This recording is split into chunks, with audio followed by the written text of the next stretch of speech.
Si hay dudas, me levantan la manita o abren el micrófono, pues para poder saber, ¿verdad? Porque muchas veces es complicado. Ah, bueno, pero les estoy compartiendo la de la clase anterior. Dame un momento.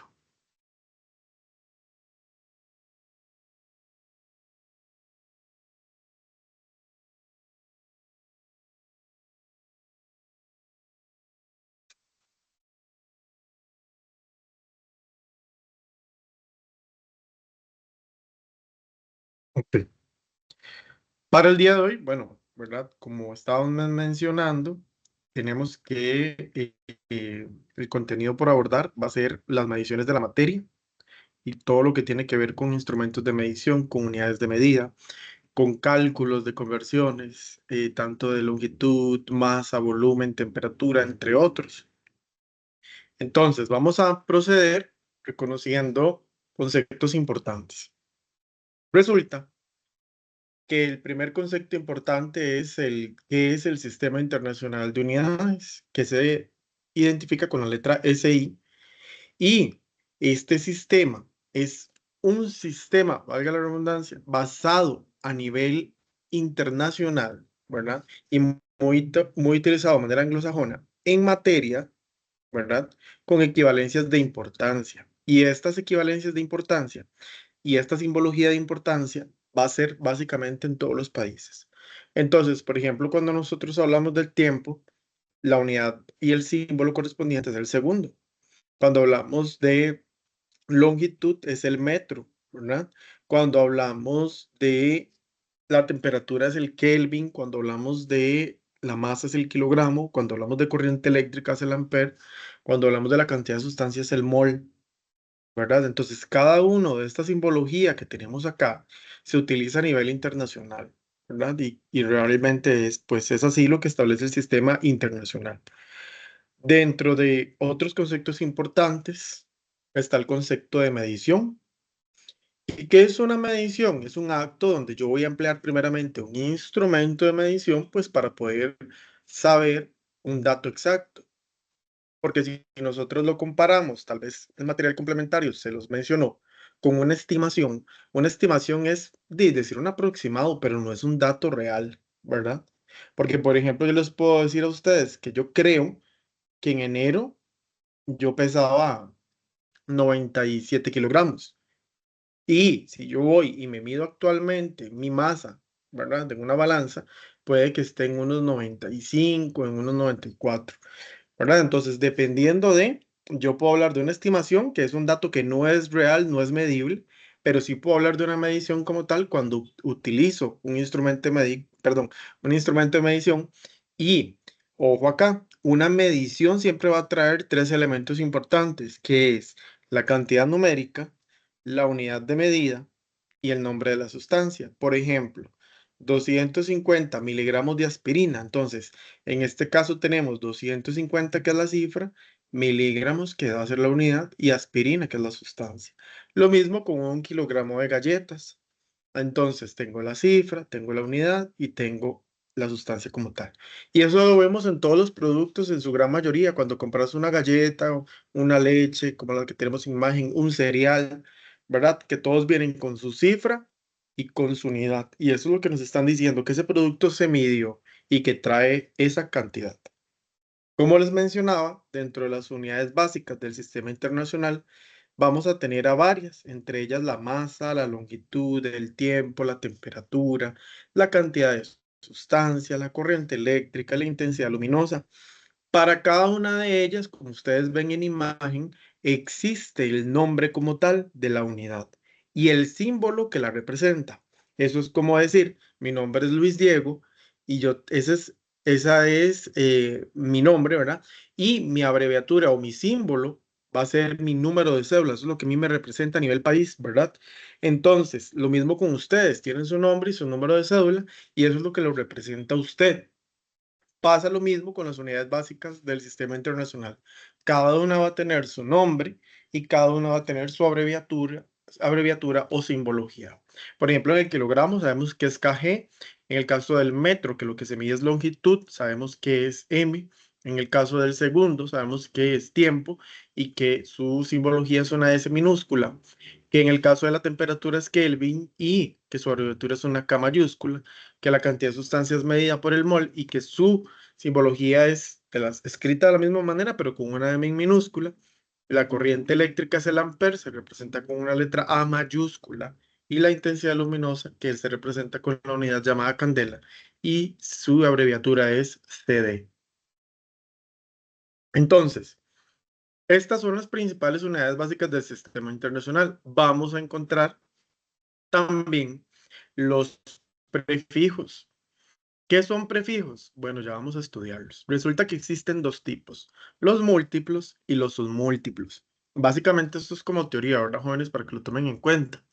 Entonces, están los múltiplos que van a ser, pues, equivalencias exponenciales positivas en el caso de los múltiplos, y que todos sus ceros se van a ubicar del lado derecho, si ustedes ven imagen. Pero además también lo reconozco porque su simbología es mayúscula. Resulta que los submúltiplos es todo lo contrario a lo que les acabo de explicar. Van a ser simbologías en equivalencias exponenciales negativas y van a escribirse todos esos ceros al lado izquierdo del primer dígito diferente de cero. Y su simbología va a ser negativa. Perdón, su simbología va a ser minúscula. Entonces, en este caso, vean, por ejemplo, giga, que se representa con una G mayúscula, usualmente es como la primera letra de cada uno de los prefijos, y que su equivalencia es 10 a la 9.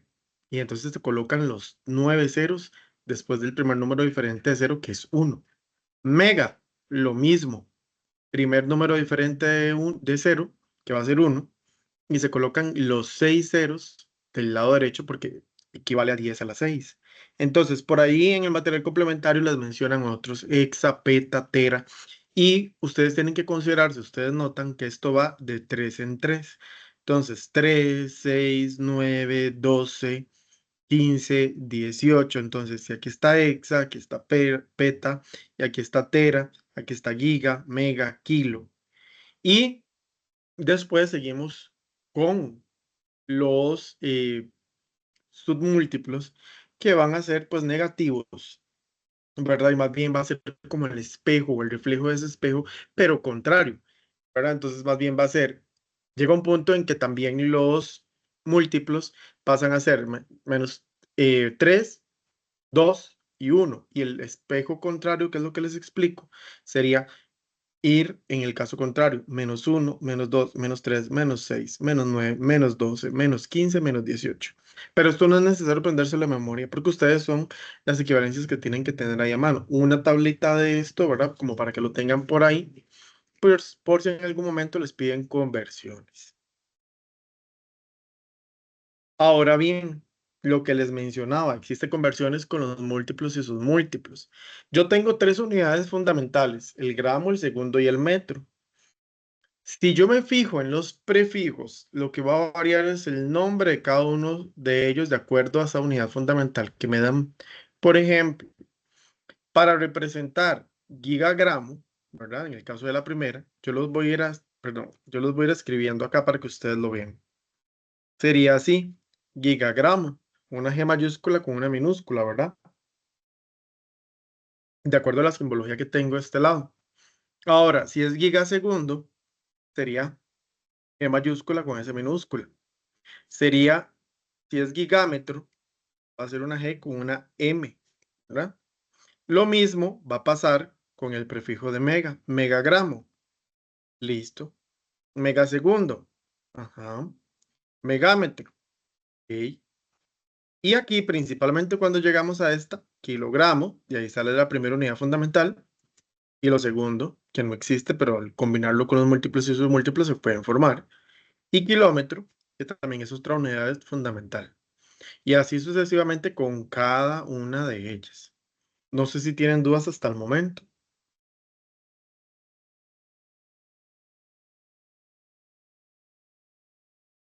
¿Ok?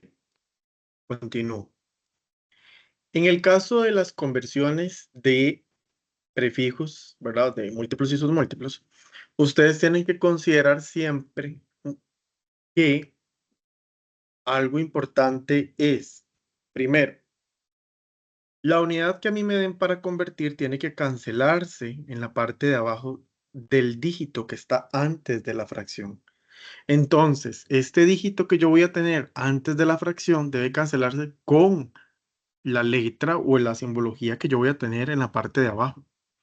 Porque no me pueden quedar acá arriba, por ejemplo, megámetro y mega aquí arriba, porque no puedo cancelar. Necesito que queden en caso contrario, acá y acá. Siempre, y esto aplica para cualquier otra conversión, pues para poder cancelar su efecto. Ahora, si nosotros nos vamos a la tablita anterior, hablábamos de que mega equivale a 10 a la 6, ¿verdad? Que de acá lo tomamos. De acá lo tomamos. Entonces, yo me voy y digo, ok, perfecto.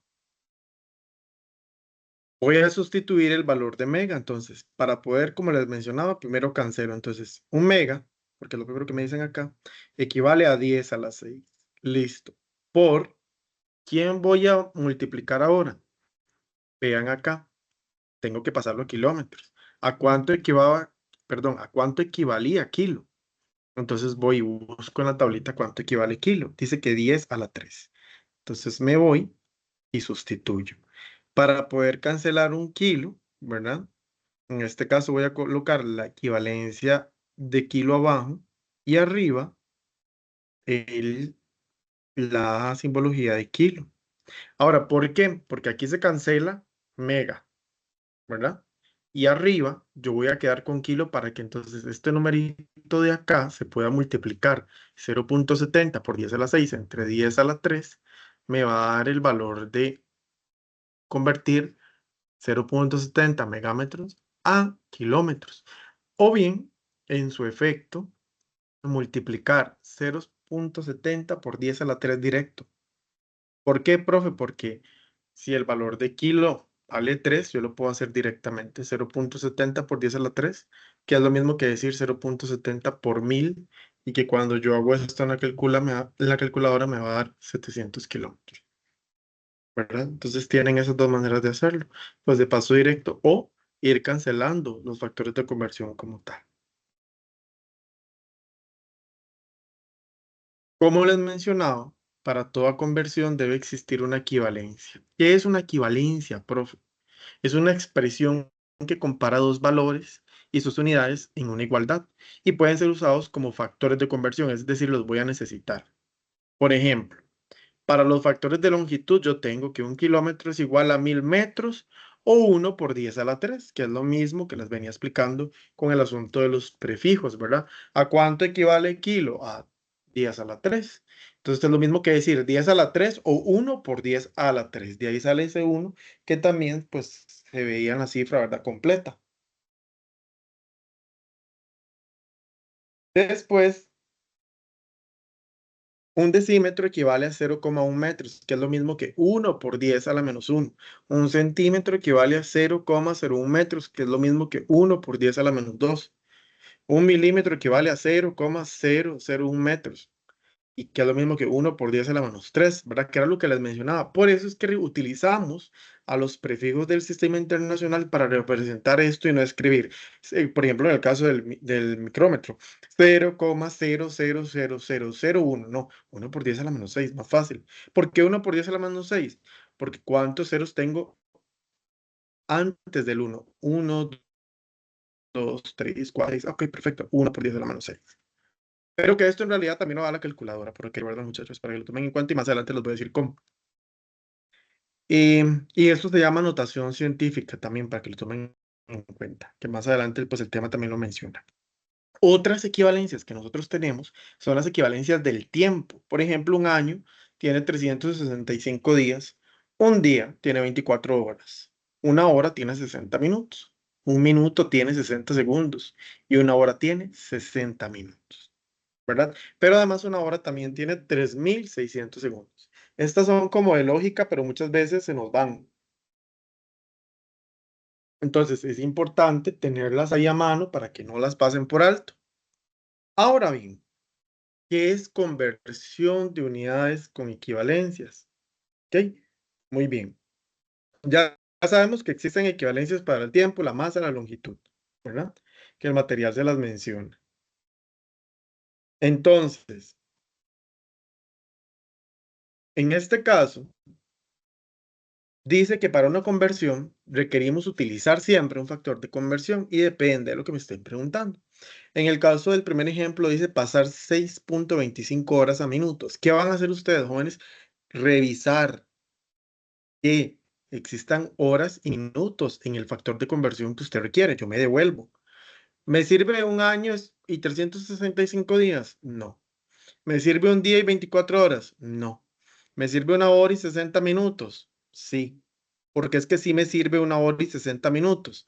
Porque tengo horas y tengo minutos. Y dice que tengo 6.25 horas. O sea que yo automáticamente sé que 6.25 horas se tienen que cancelar con este dato y que cuál de los dos trae horas, el uno. Entonces automáticamente yo sé que 6.25 horas se van a cancelar con una hora y arriba voy a poner la equivalencia de lo que ocupo el resultado. ¿Qué ocupo el resultado? En minutos, por tanto arriba yo pongo la equivalencia en minutos, que es a 60. ¿Cuál es mi primer procedimiento? Multiplico siempre y luego divido. 6.25 por 60 entre 1 a mí me da 375 minutos. Después me dice pasar 540 minutos a horas. ¿Me sirve el mismo factor de conversión? Sí, pero ojo, ¿qué me quiere decir? ¿Cuál es la diferencia acá? 540 minutos con ¿por qué lo cancelo con minutos? ¿Quién me quiere decir por qué? Porque ahora se pasa de minutos a horas, lo contrario de lo que estaba haciendo anteriormente. Correcto. Entonces, me están pidiendo el resultado en horas, ¿verdad? En este caso, entonces, puede hacerse tanto eh, de manera inversa, ¿verdad? También el procedimiento, eso dependiendo de lo que le estén preguntando. Y en este caso vamos a tener que los 540 minutos que me dan, ¿verdad? Que es diferente, el ejemplo, lo voy a cancelar con los 60 minutos, porque eso es el factor de conversión, que es lo que me indica, ¿verdad? Y mi primer paso es 540 por 1, pues siempre vamos a saber que es el mismo dígito cuando usted multiplica por 1. Y cuando lo divide entre 60 le va a dar 9 horas, ¿verdad? Así, con este mismo ejemplo, para masa, para longitud, para tiempo, para prefijos, siempre se cancela de la misma manera. La unidad siempre tiene que ser la misma para poder cancelarse. Y vean que arriba básicamente se anota lo que me están pidiendo del otro lado de la conversión. Ahora bien, hay dos tipos de factores de conversión, porque cuando ya nos dan dos, se vuelve un poco más complejo. Dice, convertir 60 kilómetros por hora a metros por segundo. Muy bien. Entonces, en el ejemplo me dicen que coloco la cifra, kilómetros por hora, porque es una conversión doble. Y ojo, voy y busco la equivalencia. Un kilómetro equivale a 1000 metros. Y profe, ¿y por dónde empiezo? Primero empiezo por la de acá, para poder cancelar, ¿verdad? Entonces, kilómetros se van a cancelar con un kilómetro y un kilómetro equivale a 1000 metros. ¿Tiene sentido que yo ponga los 1000 arriba, los 1000 metros arriba? Sí, porque el resultado me dice metros por segundo. Entonces tiene lógica que lo acomode de tal forma. Y después voy a cancelar horas con horas.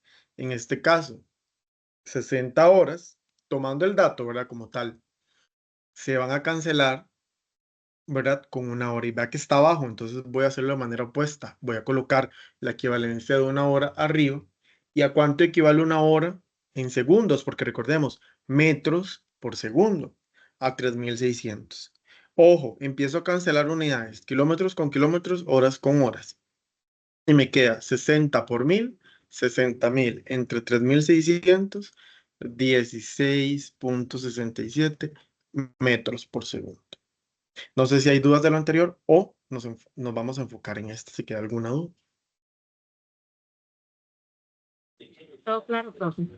Ok, ahora chicos, cuando me hagan una conversión doble, sea cualquier otra unidad, siempre la de arriba se cancela primero y luego sustituyo la de abajo, ¿verdad?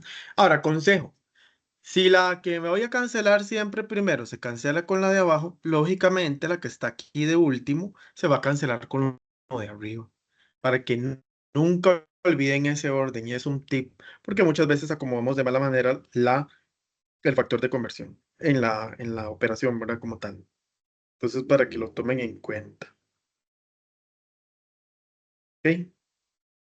Después, tenemos factores de conversión o conversiones con exponentes diferentes a uno.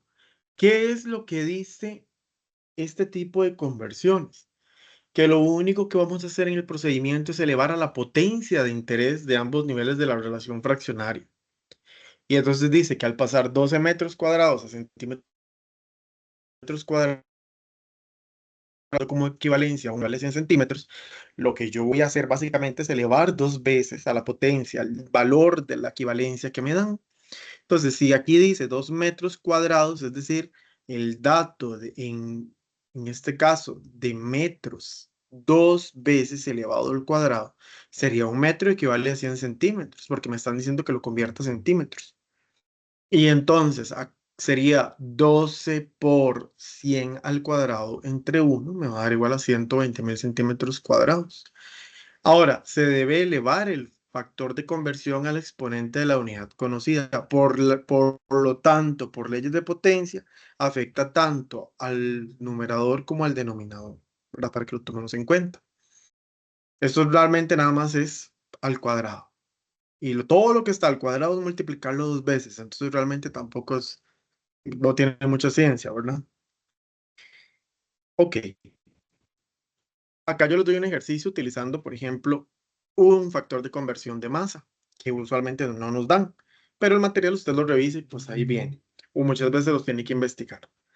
Dice que en un supermercado se compra un paquete de café que tiene una cantidad total de producto de 250 gramos, expresa dicha cantidad en kilogramos. Ojo, un kilogramo equivale a 1000 gramos, esta es la equivalencia. Como les recuerdo, tengo 250 gramos que se deben cancelar siempre abajo con gramos. De este dato que tengo acá, lo único que tengo en gramos son 1000. Por lo tanto, los coloco abajo. Y arriba, el valor en kilogramos, pues para poder dar la respuesta. Y de este dato, lo que yo tengo es un kilogramo, por lo tanto, lo coloco arriba. Cuando yo hago mi procedimiento, mi primer paso es multiplicar 250 por 1, que es la misma cifra, es 250 y lo voy a dividir entre 1000 y ese resultado me va a dar 0,25 kilogramos. Como les menciono, es utilizando siempre este factor de conversión. Si no me lo dan, yo lo investigo, tiene que existir esa relación, ¿verdad? Por ejemplo, acá, ay, denme un momento porque ya están hechos. Yo creo que los había borrado. Por ejemplo, acá tengo 2 galones que se van a cancelar con un galón, ¿verdad? Porque un galón equivale a 3795 litros. Y lo que me dice a mí el ejercicio es que cuántos litros, ¿verdad? Se requieren para repartir entre los invitados. Entonces yo voy a multiplicar 2 por 3,785, ¿verdad? Y lo voy a dividir entre 1. Entonces, 2 por 3,785 dividido entre 1 son 7,57 litros de helado en este caso, ¿verdad? Para que ustedes lo tomen en cuenta. ¿Dudas hasta el momento?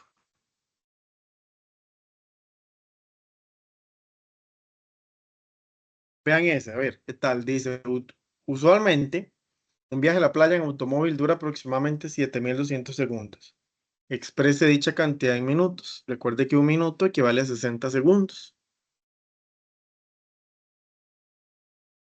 ¿Cómo lo harían?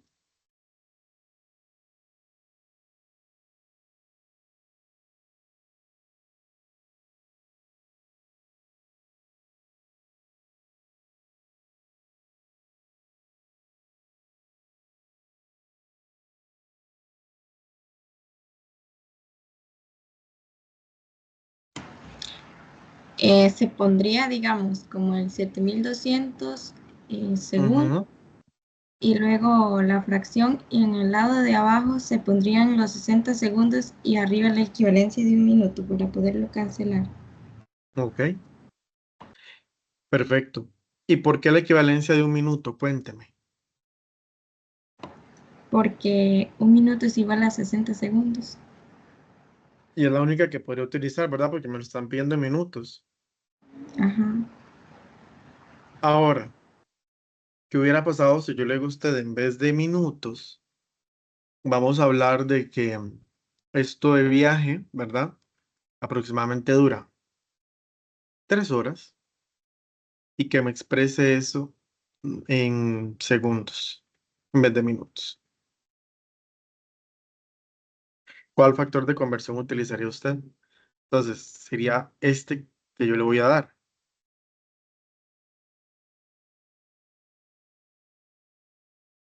Porque ya aquí cambia, ¿verdad? Entonces tengo 3 horas que se van a cancelar con ¿qué, compañera? Abajo con 1 hora y en la parte de Ujú, arriba, entonces 3600 segundos. correcto. Y entonces al multiplicar 3 por 3600 entre 1, me va a dar ¿cuántos minutos? 10.800 minutos. Eso es lo que tardaría este viaje en minutos.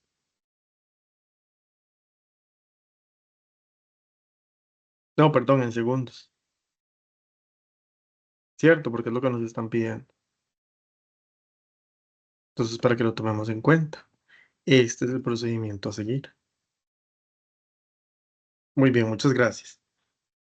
De igual manera, tenemos que reconocer, como les mencionaba, que para toda una medición yo necesito instrumentos, dentro de los cuales yo tengo que existen instrumentos para medir masa, dentro de los cuales puedo mencionar la balanza, la báscula. Existen instrumentos para medir longitud, dentro de los cuales puedo mencionar el metro, la regla y entre otros. Y de igual manera el tiempo, por ejemplo, el reloj y el cronómetro, ¿verdad? Ahora bien, en el laboratorio de química 1, más adelante, esto no es de importancia ahorita para el curso, pero sí sépanlo que existe, se llama porcentaje de error y es cuando usted utiliza mediciones. Y esas mediciones usted lo hace utilizando un valor real, que es el valor que ya existe como tal, restándole el valor de la medición que usted realiza y dividiéndolo otra vez por el valor real, multiplicado por 100. Y entonces esto le permite a usted obtener un porcentaje de error de la medición que usted realiza como tal, ¿verdad? Porque muchas veces, en este caso, no siempre las mediciones son exactas, siempre hay un margen de error a la hora dependiendo del instrumento que usted utiliza. Y hablando precisamente de instrumentos de medición que se utilizan, existen dos, que son los que tienen en pantalla. Bueno, existen más, pero yo les estoy dando dos, que son el beaker y la probeta. La probeta es la que está del lado izquierdo y el beaker es el que está del lado derecho. Resulta que si yo les digo a ustedes, vean primero y analicemos que tenemos una escala de 20, 30, 40, 50, 60, 70, 80, 90, 100 mililitros.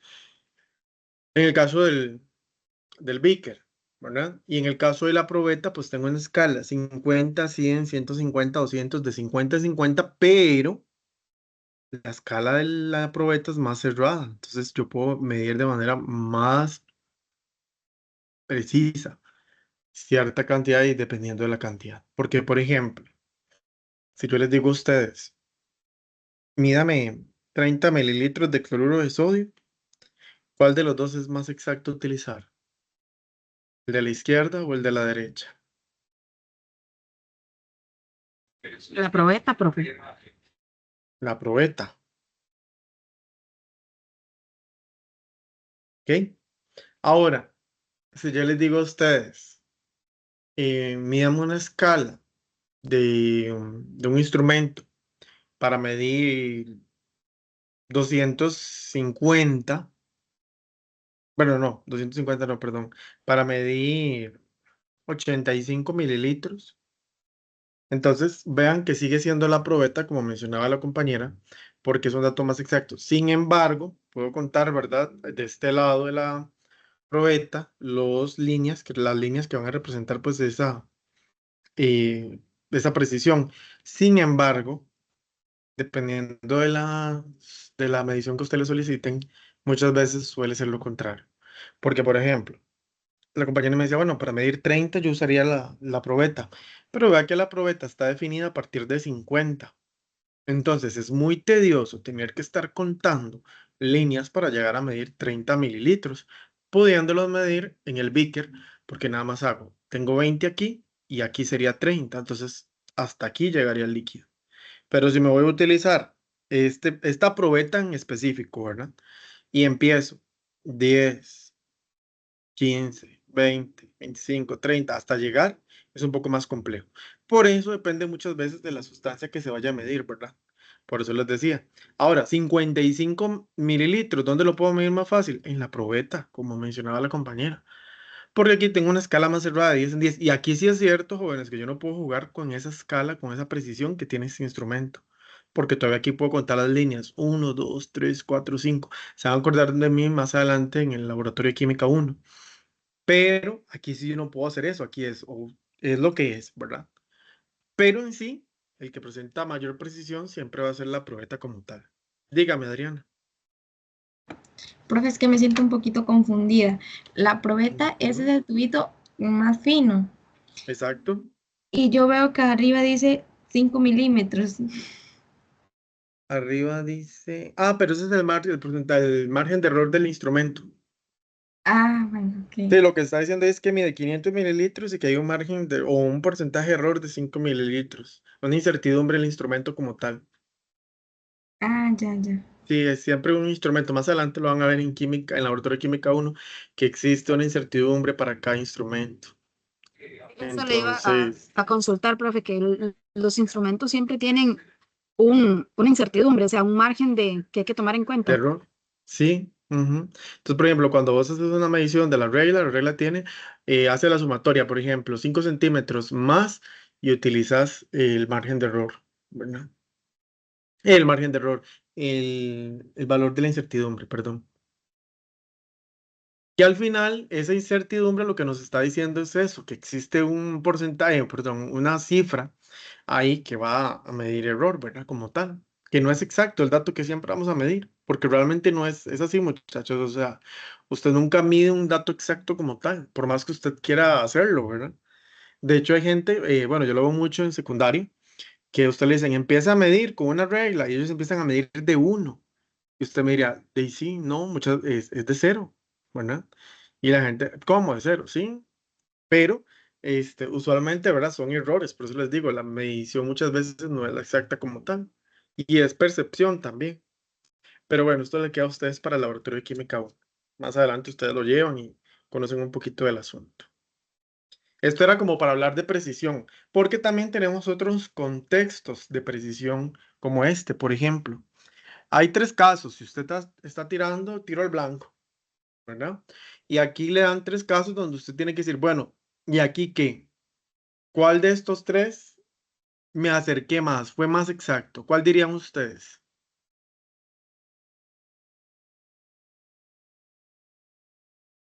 ¿Cómo fue la pregunta, profe? ¿En cuál de los tres me acerqué más al punto a donde yo tenía que lanzar? En el caso 3, En el caso 3. Ok, ¿y cuántas? Ojo, porque ahí tengo tres casi que le di, ¿verdad? Veámoslo acá.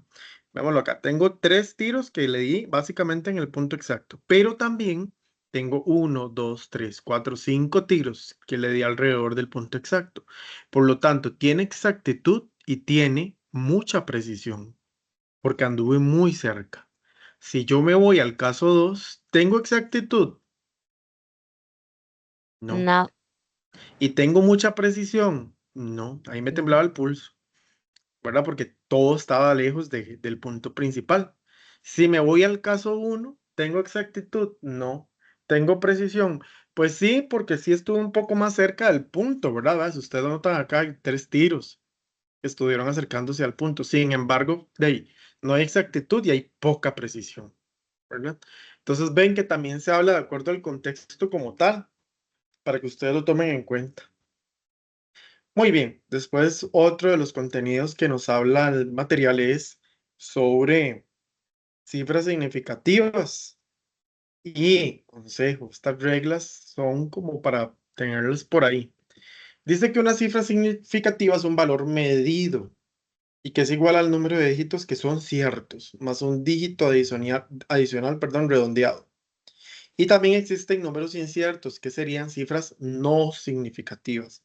¿Qué quiere decir significativo? Que sí cuenta. ¿Qué quiere decir incierto o no significativo? Que no cuenta, ¿verdad?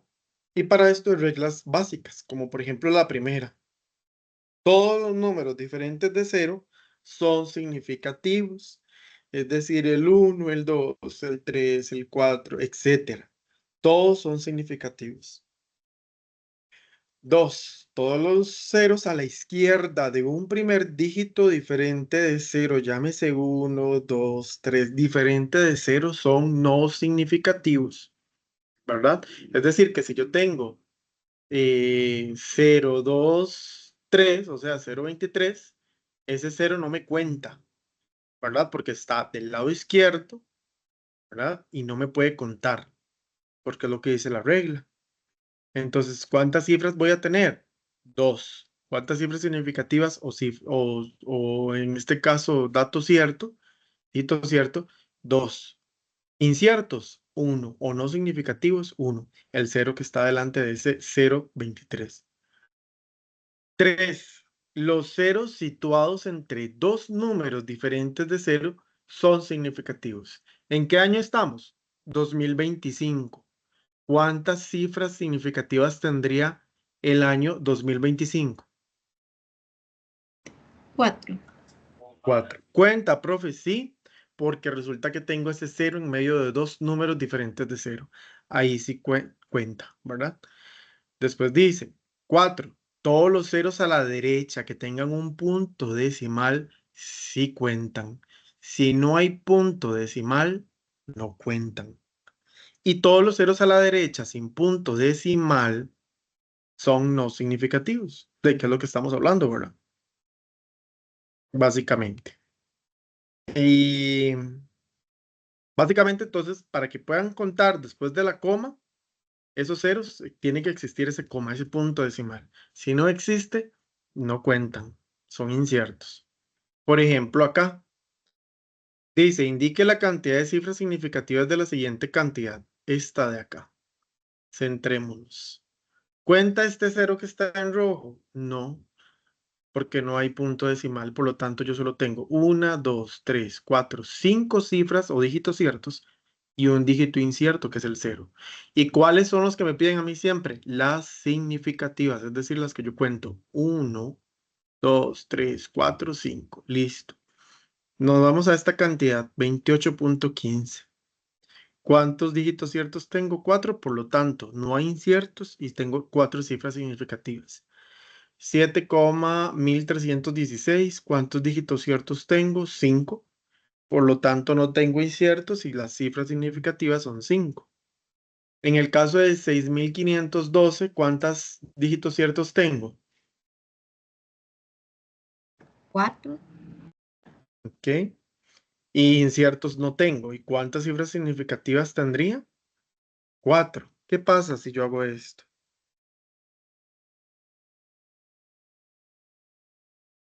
¿Cuántos dígitos ciertos tengo?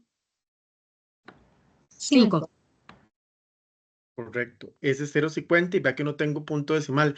Pero ¿por qué sí cuenta? Porque hay una regla que me dice que todos los ceros situados entre dos números diferentes de 0 son significativos, es decir, la regla 3. En el caso de la siguiente, 9,0841, ¿cuántos dígitos ciertos tengo? 5. Inciertos no tengo. Y cifras significativas son 5. Y en el último caso tengo 0,250. Tengo 3 dígitos ciertos porque el 0 delante de esa coma no cuenta porque es un dígito incierto, ¿verdad? Que nos lo dice la última regla.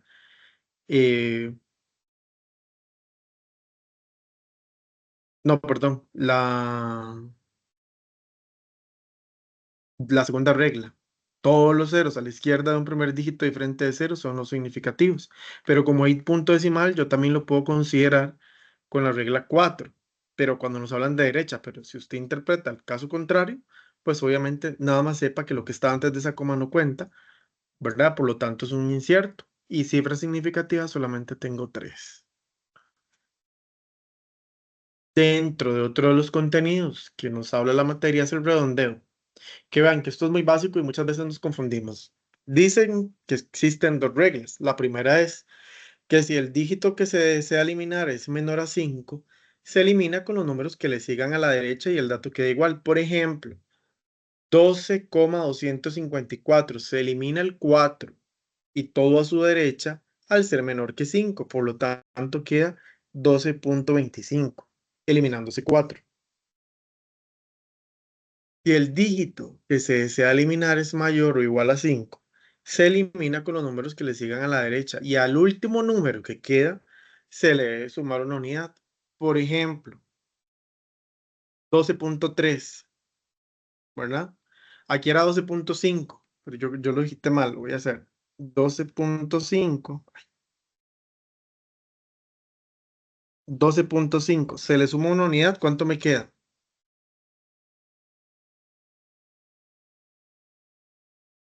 12,6. Ok. Al eliminarle entonces, perdón, se le suma una unidad, quedarían 12,6. Se elimina el 5, ¿verdad? Y quedarían 12,1.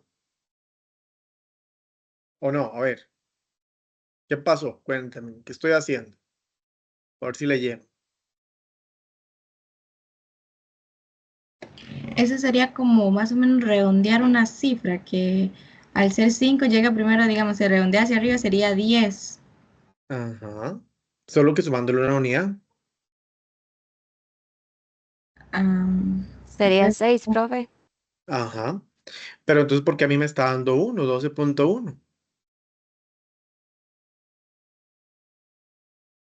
¿O les estoy poniendo en una trampa? A mí que sí. Sí. Sería 12,6, ¿verdad? Según redondeo. Y toda la derecha, ahora dependiendo de la cifra, ¿verdad? Lo que pasa es que está muy corta, para que ustedes lo tomen en cuenta. Ahora bien, vean, por ejemplo, cuando nosotros hablamos de cálculos con operaciones. Y ojo aquí, que viene uno en la tarea para que le presten mucha atención. Dice, cuando yo sumo, chicos, yo voy a sumar 46,1, 8,357, 106,22 y eso me da 160,677. Pero resulta que a mí lo que me dicen es que yo debo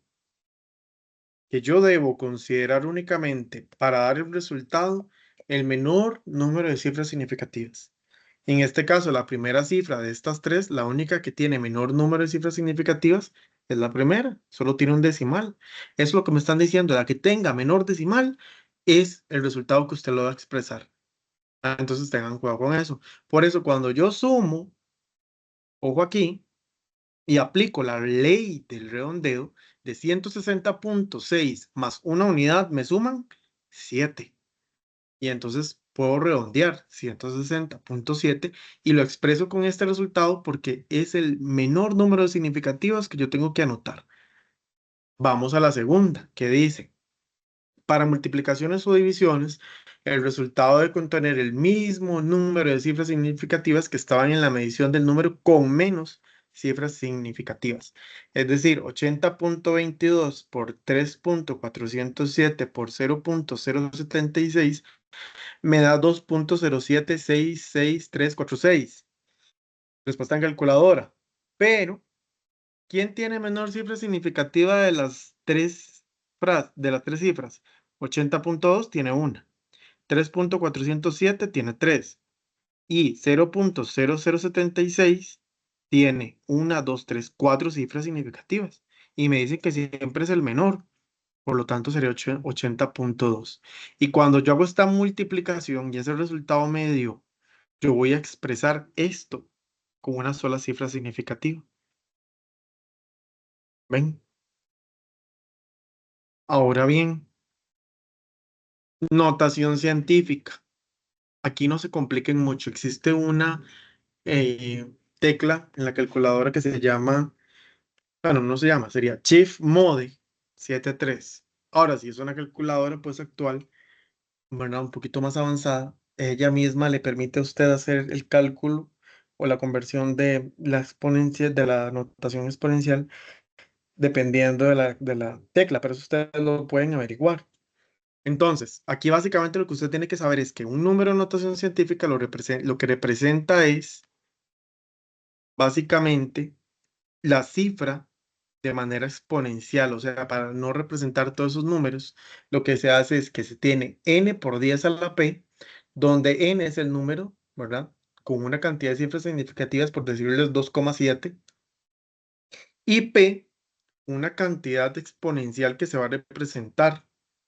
Ahora, el n se acomoda de manera que queden números entre 1 y 10, no mayor a eso. Y para conseguir esto, lo que se hace es que se van a considerar dos puntos importantes. En el caso de que el número sea mayor a 10, debe desplazarse a la izquierda el punto decimal. Y la cantidad de espacios desplazados será ese exponencial. Lo mismo con signo positivo. Lo mismo pasaría con el caso negativo, perdón, paso negativo, pero contrario. ¿Qué quiere decir esto? Lo siguiente. Dice, en caso de que el número de partida sea un número menor a 1, debe desplazarse a la derecha del punto decimal y la cantidad de espacios desplazados será el P, que se obtenga con signo negativo, que era lo que les mencionaba anteriormente, que es lo contrario. En el caso de 7.680, yo lo puedo representar en este caso como 7 por 10 a la 3. ¿Por qué? Porque ¿cuántos tengo después de la coma? 1, 2, 3, positivo. 7 por 10 a la 3. ¿Y por qué poner 7.680 por 10 a la 3? Porque lo puedo expresar también de esa manera, pero la idea de la notación científica es eliminar estos tres dígitos de acá, ¿verdad? Para que lo tomemos en cuenta. ¿Cómo represento 0.0000,2? Tomo el primer dígito diferente de 0 y antes de la coma, por 10 a la y cuento todo lo que está antes de la coma. 1, 2, 3, 4, por 10 a la menos 4. Que eso lo hace la calculadora, por eso les mencionaba, ¿verdad? Ok, llegamos a otro concepto de importancia que es densidad.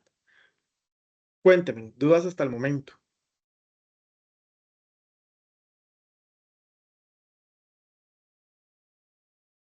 No, profe. Sí, perfecto. Dice que la densidad se define como la masa por la unidad de volumen, o sea, dividir masa entre volumen. Para medir masa entre volumen, o a mí me van a dar el dato en gramos o en kilogramos. Si me lo dan en kilogramos, yo tengo que hacer una conversión a gramos. El volumen, si no me equivoco, es expresado en centímetro cúbico. Entonces, si me lo dan en litros, lo tengo que pasar. Si me lo dan en mililitros, lo tengo que pasar, para que ustedes lo tomen en cuenta. Ojo, densidad es como una P y es dividir masa entre volumen. Pero si me piden volumen, perdón, masa, ya que el volumen se está dividiendo, entonces sería multiplicar volumen por densidad para obtener masa, porque lo que está dividiendo pasa al otro lado a multiplicar. Y si me pidieran volumen, pasa lo mismo. Masa está dividiendo volumen, pero entonces masa pasa al otro lado a multiplicar. Entonces masa por densidad es igual a volumen, ¿verdad? Porque nos pueden preguntar varias cosas acerca de esa ecuación y son esos tres puntos. O nos preguntan por la masa, por el volumen o por la densidad. Por ejemplo, la densidad del ácido sulfúrico es 1.84 gramos sobre mililitro. Se puede expresar 1.84 gramos sobre un mililitro o un mililitro sobre 1.84 gramos. Es lo mismo. Pero entonces, si yo ocupo saber cuánto es el volumen en mililitros, vean que yo tengo que hacer una conversión. Y entonces dice que 3.26 gramos, y si yo sé que en un mililitro van a haber 1.84 gramos, ¿qué voy a hacer? Una conversión, que era lo que les explicaba ahora. Sería multiplicar 3.26 gramos por 1 entre 1.84. ¿Por qué por 1.84? Porque esa es la equivalencia. Un mililitro equivale a 1.84 gramos. Y como yo ocupo cancelar los gramos, esa es la manera en que lo voy a hacer. Y el resultado me va a dar 1.77 mililitros. ¿Ven? Ahora, si un fluido tiene una masa de 520 gramos y su volumen es de 25 mililitros, ¿cuál es su densidad? Era lo que les decía. Aquí venimos y sustituimos. El dato o la simbología de densidad es igual a masa entre volumen. Es decir, agarro 520 gramos y los voy a dividir entre 25 mililitros. Eso es todo. Ese es el valor de la densidad, 20.8 gramos sobre mililitro. Ay, pero ¿qué pasa si yo se los pido en, por ejemplo, gramos sobre centímetro cúbico? ¿Qué conversión harían ustedes? ¿Qué tengo que convertir? ¿Los qué?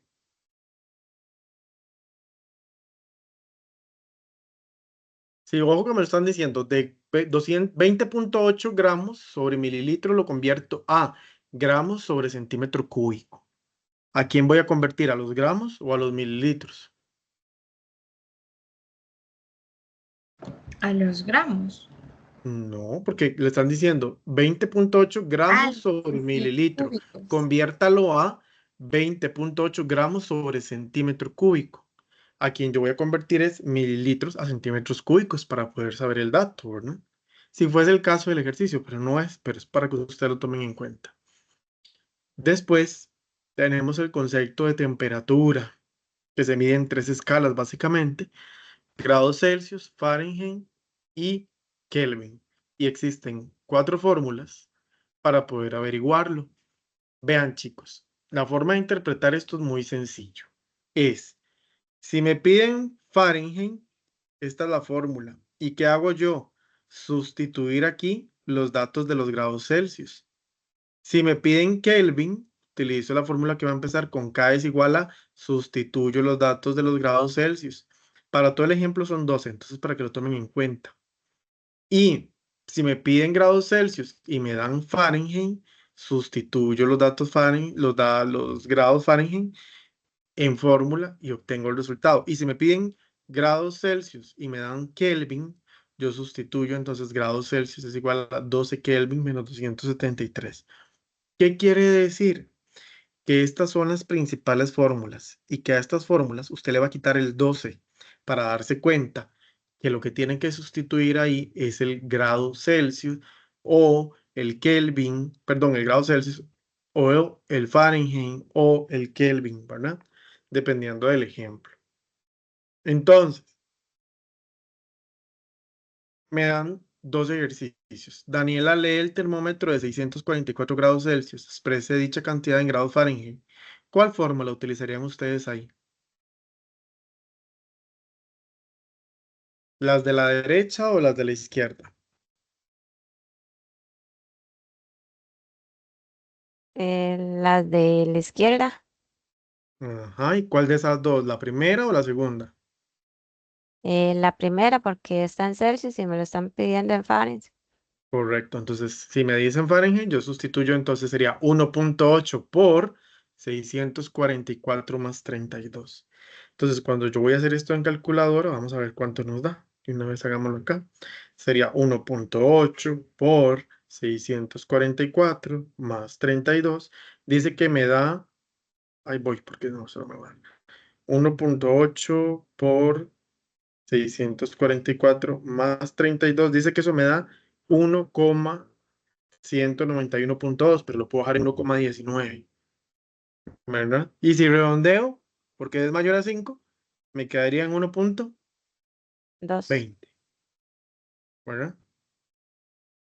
Y sí, o 1,2 en ese caso, dependiendo de las cifras significativas, ¿verdad? Que le pida el resultado. Tengan mucho cuidado con eso porque en la tarea juegan con eso.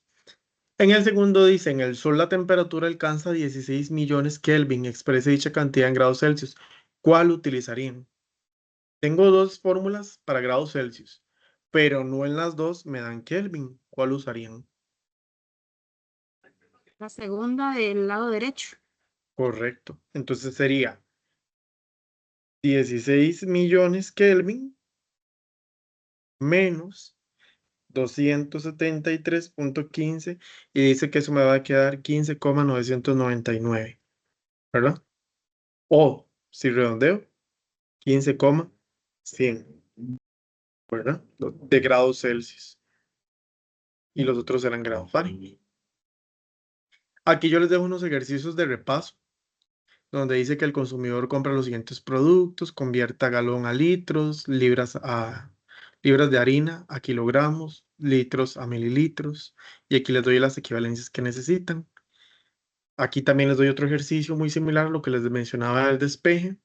Determina el volumen de una sustancia cuya densidad es de 0.85 gramos sobre centímetro cúbico. Con una masa de 30 gramos, exprese dicho resultado en litros, ¿verdad? Y básicamente ese es el contenido de la materia del día de hoy, para que practiquen esos dos últimos ejercicios. Y les explico la tarea. ¿Dudas con respecto a la materia? No, profe, todo muy claro. Bueno, que es cuestión de tener cuidado nada más a la hora de interpretar, ¿verdad? Tengan mucho, mucho cuidado. La tarea 2 aquí está. Vamos a compartir.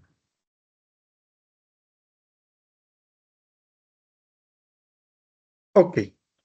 La tarea 2 ustedes la ven en pantalla, ¿verdad? Le dejo las instrucciones, no elimino nada, solo pongo mi nombre. Listo. Ejercicio 1. ¿Qué dice el ejercicio 1? Bueno, nos dan un caso de un laboratorio. Déjenme hacer un poquito de zoom. Nos dan el caso de un laboratorio de química, donde un grupo de estudiantes realizan varias mediciones y lo que toman como medición es la masa y la densidad. Dice que a partir de esos datos que ellos toman, que son 3 repeticiones, ustedes lo que deben de hacer es, 1, calcule el volumen del líquido en cada una de las repeticiones. Utilicen sus resultados 4 cifras significativas. ¿Ok? Entonces, por ejemplo, recordemos que la fórmula de densidad era algo similar a esto, ¿verdad?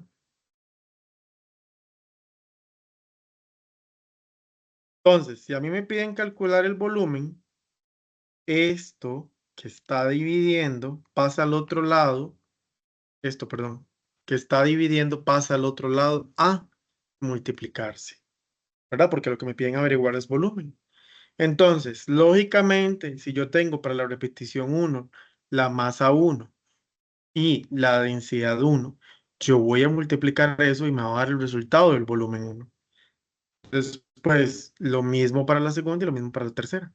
Obviamente me van a dar 3 resultados de volumen diferentes porque son 3 repeticiones diferentes. Eso es lo que tengo que hacer en ese primer punto.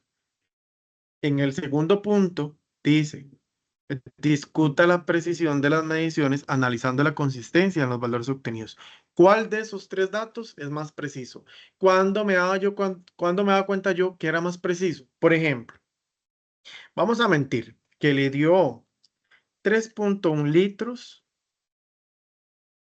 Espérese para ver si es litros. Creo que me va. Sí. 3.1 litros, que me dio 2.9 litros y que me dio 3.5 litros. Ok, entonces usted dice, esos son mis 3 resultados, suponiendo, ¿verdad, muchachos? No es el resultado de la tarea. Luego dice, si el valor teórico del volumen de cloruro de sodio es 12 litros, ¿cuál de estos 3 es más preciso? Ninguno, porque ninguno se acercó al resultado. Pero, por ejemplo, si hubiese sido esto,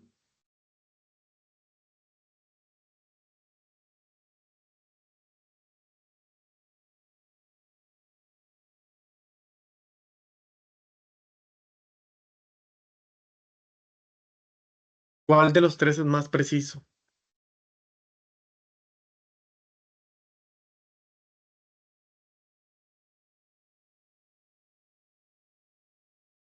El segundo. El segundo, porque resulta que los otros 2 se pasan. Y recordemos que o es exacto, o es preciso, o es muy preciso, o poco preciso. Y en este caso, el 11.7 es muy preciso porque se está acercando al valor de 12. Si fuese el caso, eso es lo que ustedes tienen que analizar en esta parte. Discutirlo, escribiendo, ¿verdad? O comparando sus 3 resultados. Después dice, si el valor teórico del volumen de cloruro de sodio es de 12.0 litros. Discuta la exactitud comparando el promedio de las densidades calculadas con el valor teórico. Entonces, ¿debe aparecer el promedio de las mediciones obtenidas? Sí. ¿Qué quiere decir esto? ¿Cuántos?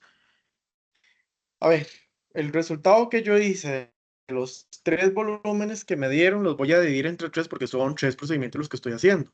Y esos tres resultados que me dan, me van a dar un valor promedio. Eso es todo. Ejercicio número 2. Un grupo de ingenieros agrónomos extranjeros visitan una empresa en Costa Rica y se ubican en el Hospital Barceló en San José. En un solo día, a una temperatura de 299,15 Kelvin. Estos deciden conocer parte de los lugares turísticos que ofrece la capital central, tal como Parque Metropolitano La Sabana, Museo de los Niños y Museo de Jai. Considere que realizan dos recorridos en un mismo día. El primer recorrido que realizan es desde el Museo de los Niños, punto A, hasta el punto B, Museo de Jade. El mapa es solamente para ubicarnos. Y posteriormente parten desde el hotel en el que se alojan, punto C, hacia el Parque Metropolitano La Sabana, punto D. Dice, considere la información en el siguiente cuadro relacionado con el tiempo que tardan y la cantidad de estancia recorrida por el grupo de ingenieros conociendo la capital principal de Costa Rica.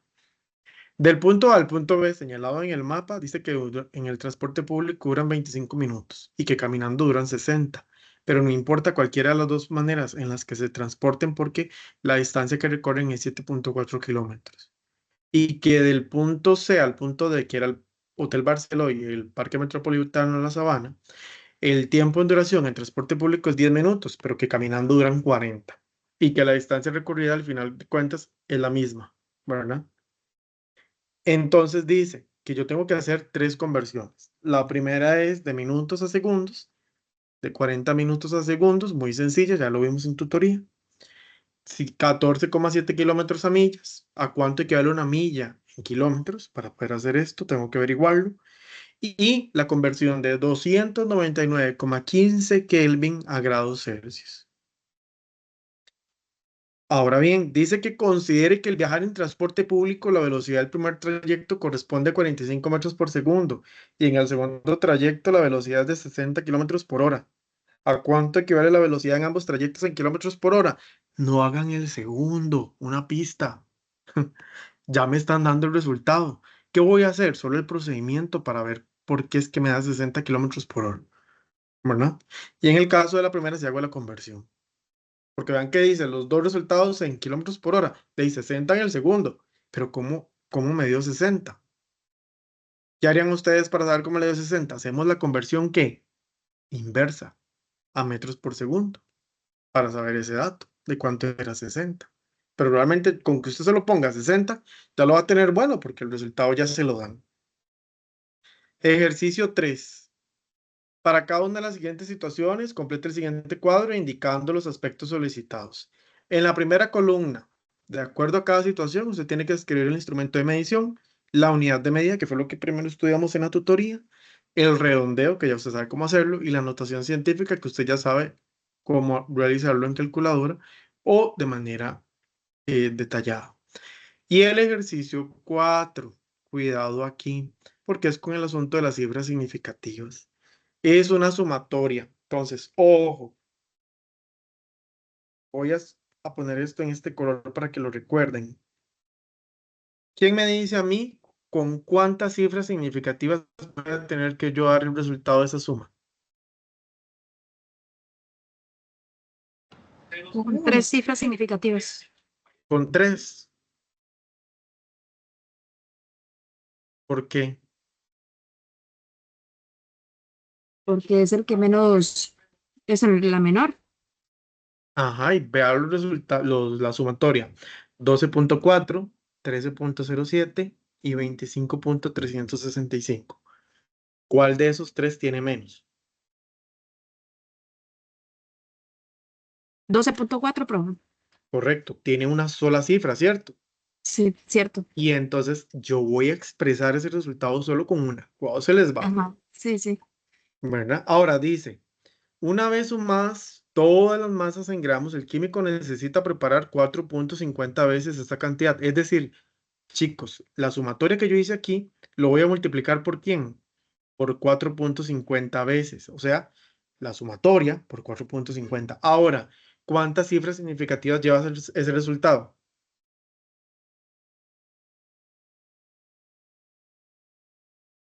2. 2, muy bien. Y después dice, En esta solución, ¿verdad? Bueno, ¿cuál sería la masa total de la nueva preparación? Y finalmente, la solución total obtenida en la primera parte del ejercicio se distribuye en 5 frascos, perdón, se distribuye, o sea, es una división.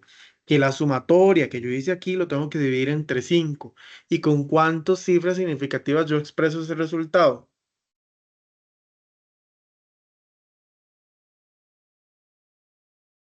De esa división. Igual con 2, se viene trabajando con 2.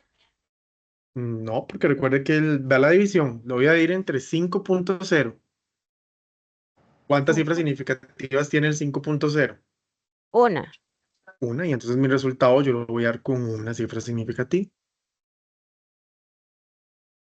¿Queda claro esta parte? Vean que yo necesito de la sumatoria inicial, así que si desde el inicio yo no consideré la menor cifra significativa, todo lo demás va a estar mal. Cuidado con esto. Y esa es la tarea, básicamente. Muy sencilla, pero de mucho cuidado. Cuénteme en dudas.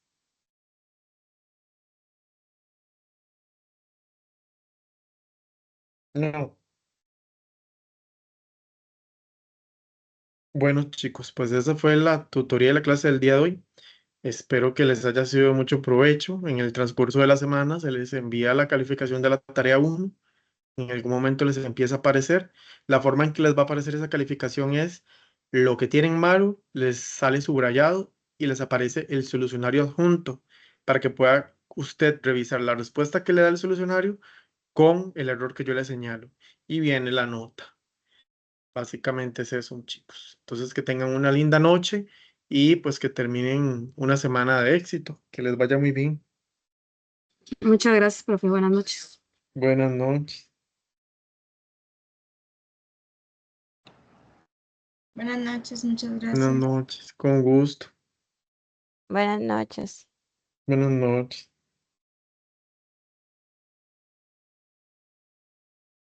Así damos por finalizado la tutoría del contenido número 2 de mediciones del curso de química nivelatoria.